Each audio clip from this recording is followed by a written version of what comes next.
Peace, family. In this video, I want to talk to you about how the enemy wants you to open the damn door and let them the hell in. Okay? And I use those words for specific reasons too. Okay? They want you to open the damn door and let them the hell in. And I'll explain what I mean. Okay? But as always, when I say enemy, like I always say, I'm not talking about any particular person. I'm talking about energies that can switch from person to person. And this energy tends to settle in empty, dark spaces. And oftentimes, unfortunately, that environment exists inside of people. And the wild part is the people who carry this empty, dark energy, often they're more traditionally successful and acceptable earlier in their life than the people that I call allies, okay? Or in other words, God's people. So the enemies, they get the jobs that they want, they get the opportunities that they want, they get the lovers, they get the chances to travel, they do fun things, they get like those postcard moments that most people only dream of. And see, the reason is because the enemy, they don't really have to, for the most part, make hard choices or deal with hard things, at least not early on in their life. They don't have to struggle. Okay. And I'm not talking about childhood. Everybody can have a fucked up childhood, for one. And for two, I don't like to think of kids as enemies. So that's not what I'm talking about. But I'm talking about once we're grown up, everybody's grown, and there are certain people that have these dark spaces within them. Those people, they tend to take the easy route. They try not to do anything that would make themselves stand out too much or seem too different than their environment.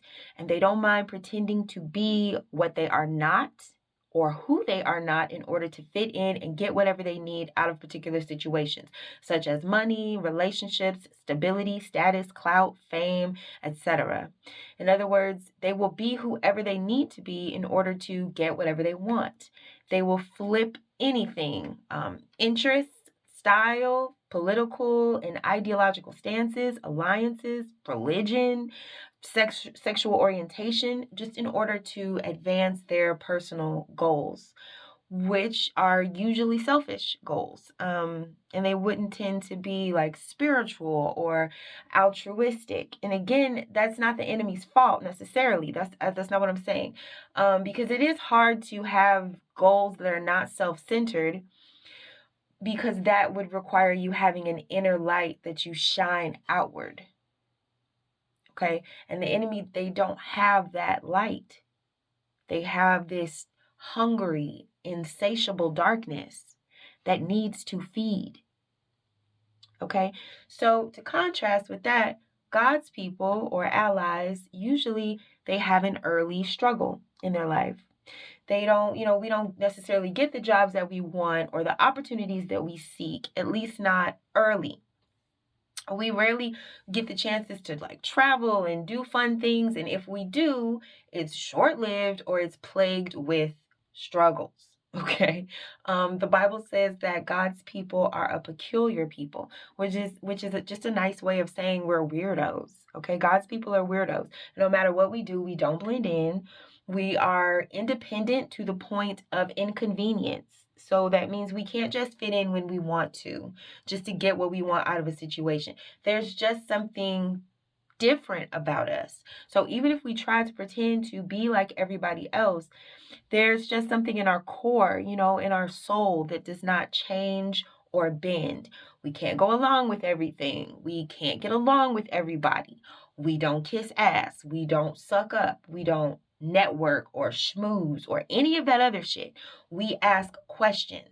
And also, we're not afraid to embarrass ourselves. We fuck up, we make mistakes, we try, we fail. Oftentimes, we fail very publicly. And we can be messy, in terms of the situations we find ourselves in.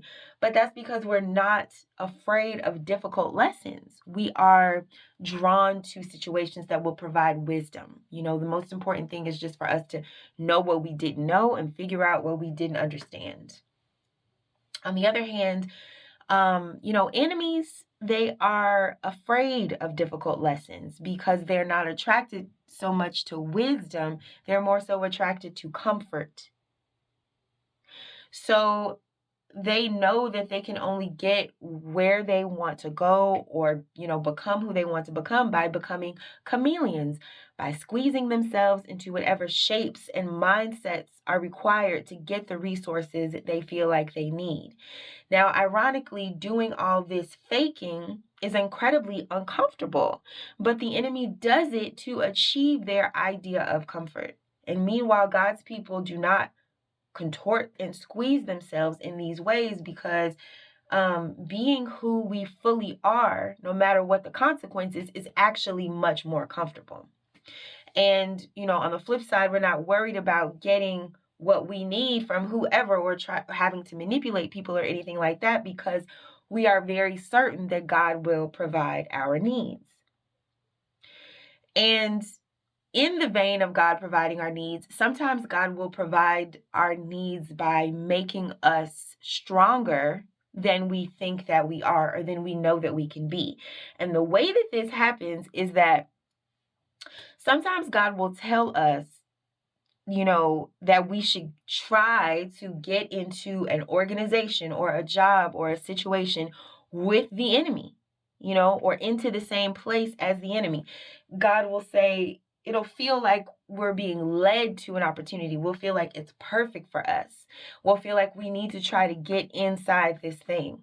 In whatever it is, whether it's the place that you want to work at, or a neighborhood that you want to live in, or a school that you want to attend, or certain friends that you want to have, certain social circles you want to be included in, you want to be cool with.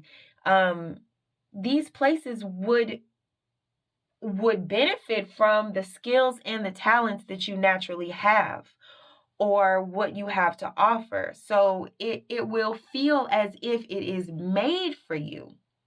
But then what'll happen is, despite your qualifications or your experience, or how valuable you are, or how useful you would be, you don't get the opportunity. That's the thing. God's people, we are turned away a lot. We are often rejected.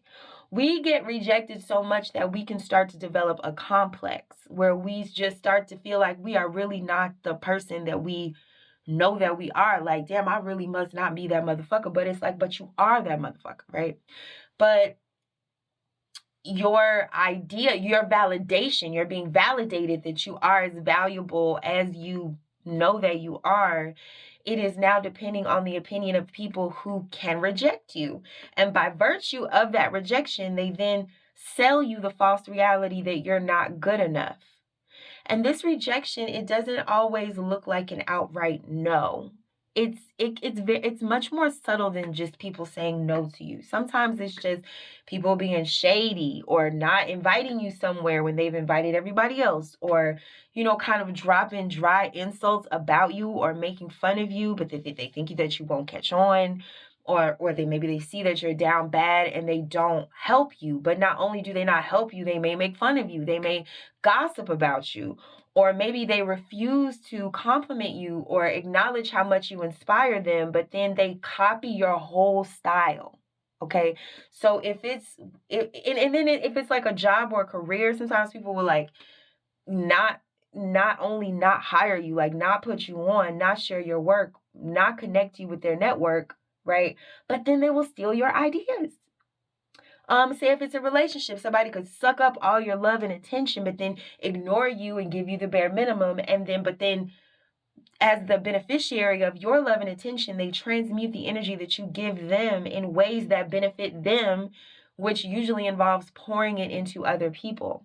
So just ultimately, in so many ways, God's people are just downplayed. Maybe I guess that's one of the definitions of oppression, right? It's just literally pressed down, downplayed. Okay.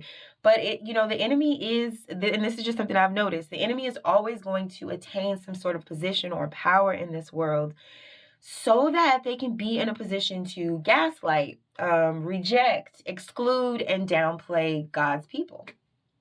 And that's okay, I think, ultimately, because this is the enemy's world. This isn't God's world, okay? We live in this world, in the enemy's world, but we are not of it. We ain't from here. And that's one of the things that we have to learn in our journey. But we don't know this right away. This truth takes time to learn. This world is darkness, and we are the lights in it. We light it up, but we are not the darkness, and we are not a part of the darkness. And this is why Jesus said the kingdom of heaven is within you, because the kingdom of heaven damn sure ain't in this world. But it will take years of us being constantly rejected by this world, constantly outcast, demeaned, hurt, belittled, ignored, downplayed, okay, till we learn to turn toward our most powerful gift and our strongest asset, which is our very own light.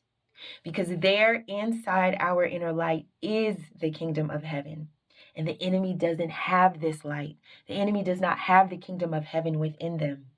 All they have is hunger and need. Okay? They have a void. And the thing is, they're not even hungry for any particular thing. They just want whatever they think they are supposed to want based on what other people want. It's just darkness consuming itself. And when darkness consumes itself, it becomes a black hole. And whatever you put in there just disappears until there's less and less of anything. So even if it looks at first like the enemy is popular and successful and growing and advancing, within the very seed of their existence is the law of decay. And you'll notice that after so many years, their lives are filled with loss and decline. And it's like how the Bible says, the way you know a tree is by its fruit. The enemy's fruit is going to be all fucked up. On the other hand, allies, God's people, we are going to have a glow up over time. And that's because instead of continuing to focus on the darkness and the rejection of the world, we begin to focus on the light within. We focus on the kingdom of heaven within us that we had no other choice but to seek out. And then we learn to live without the world.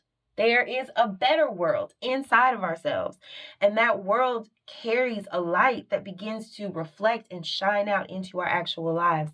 And that light that we never could have shown if we had gotten acceptance in the world, okay, that light, it begins to draw in and attract people, places, and things, and situations and opportunities that support us, that showcase our talents, and that make us shine more. And see, and once this glow up happens, once we begin just living in our light and only there, just being in the vicinity of us, of God's people, feels like heaven. Okay? Because we're shining the kingdom of heaven outward. And suddenly people are attracted to us. Suddenly people want us. They want to be near us. They want to be like us. They want us to include them in our light. They want access to our strength, our power, our divinity, even if it means that they have to be a weirdo or seem like a weirdo to gain this access. Because suddenly, when God's people glow up, being a weirdo is cool. And when that happens, the people who rejected you, who gaslit you, who talked about you behind your back, downplayed you, didn't help you, maybe even used your personal business and experiences as a cautionary tale to make themselves seem smarter than you because they didn't make the same mistakes you made. Those people are going to come back around. And not because they know they were wrong, but because they are hungry and they want what everybody else wants. And now everybody wants you. And so they want you too. And when they think about how they treated you, they're going to say, damn, I fucked that up, right? Because now there's this barrier, the door that they wouldn't open between you and them. Now it doesn't open from their side. It only opens from your side now. And they're outside the damn door just like you used to be, when it felt like you were in hell because nothing worked out the way that you wanted to. But now you're in heaven and you love your life, and they're in hell because they cannot get in.